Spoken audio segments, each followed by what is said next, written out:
She looked into his eyes and lied without flinching one last time. It was a skill she had perfected over the past 2 years, a mask of serene innocence that hid a labyrinth of secrets. He was asking her where she'd been. Her car had broken down, she said, a flat tire on a deserted back road, her phone dead. A classic, almost cliché excuse, but delivered with such earnest frustration that he couldn't help but believe her.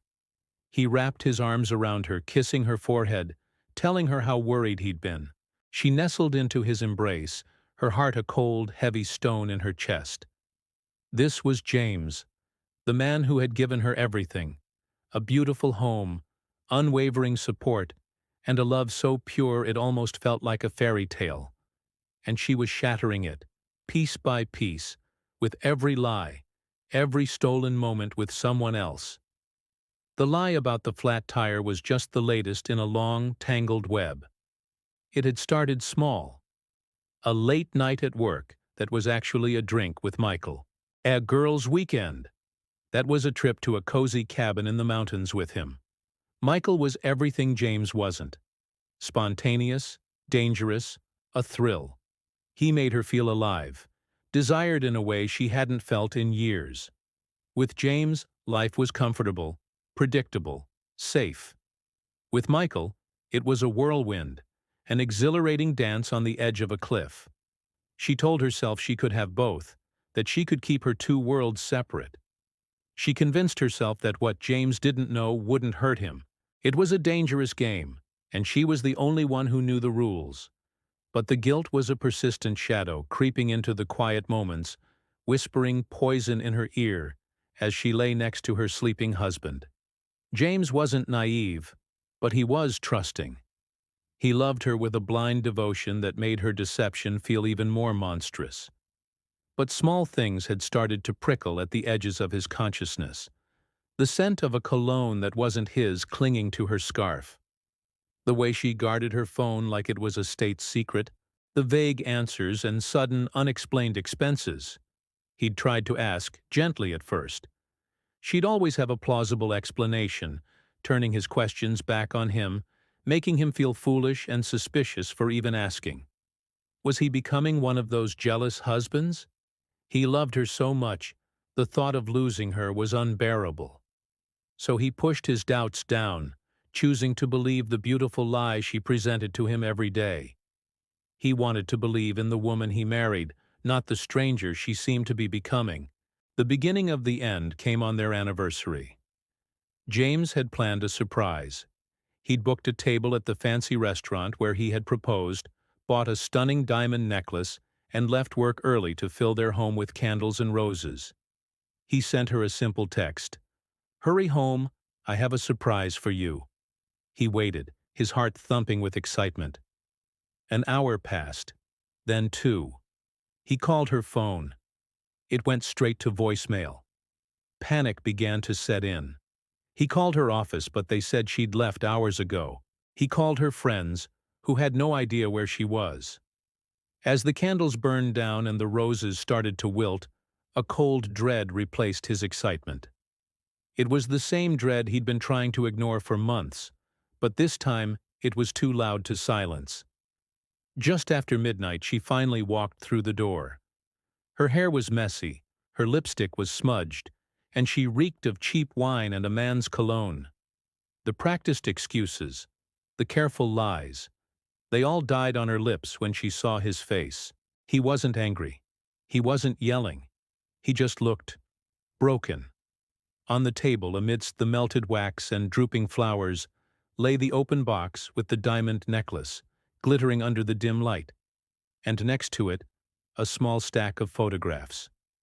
Her blood ran cold. James had hired a private investigator.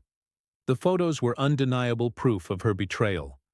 Pictures of her and Michael, laughing at a cafe, kissing in a park, entering a hotel. Each photo was a dagger twisting in his heart and in hers. The game was over. There was no shouting match, no dramatic confrontation. Just a heavy, suffocating silence. He finally spoke, his voice hoarse with unshed tears. "Why?" It was the only question that mattered. She opened her mouth to speak, to offer another lie, another justification, but the words wouldn't come. What could she say? That she was bored? That she wanted excitement? That his perfect love wasn't enough? Every excuse sounded hollow and selfish, even to her own ears. In that moment, looking at the man whose world she had just destroyed, she saw the full extent of her selfishness.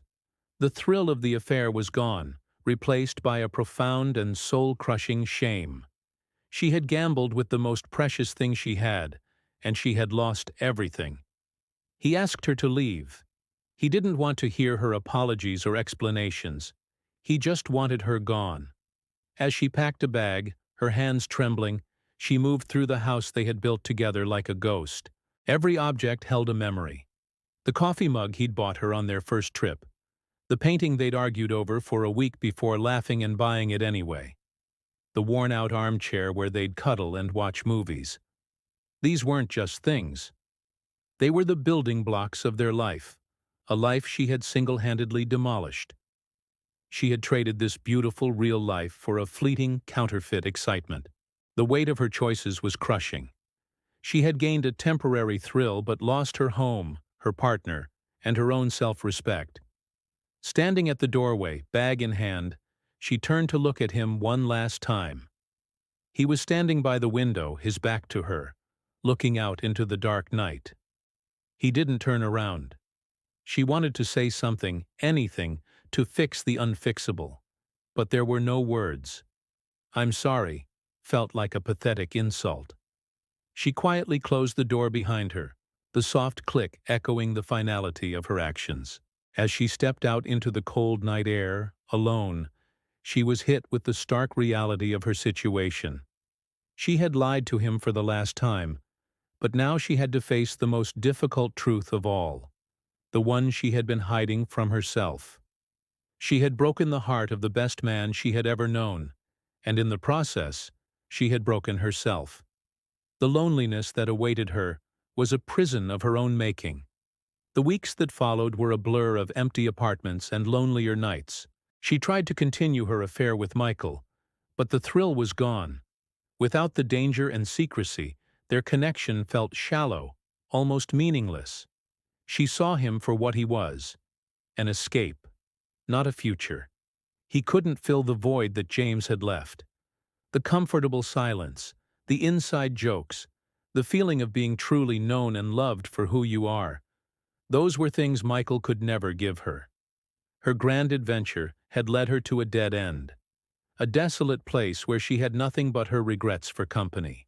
She realized that the security and love she'd had with James wasn't a cage, as she had convinced herself.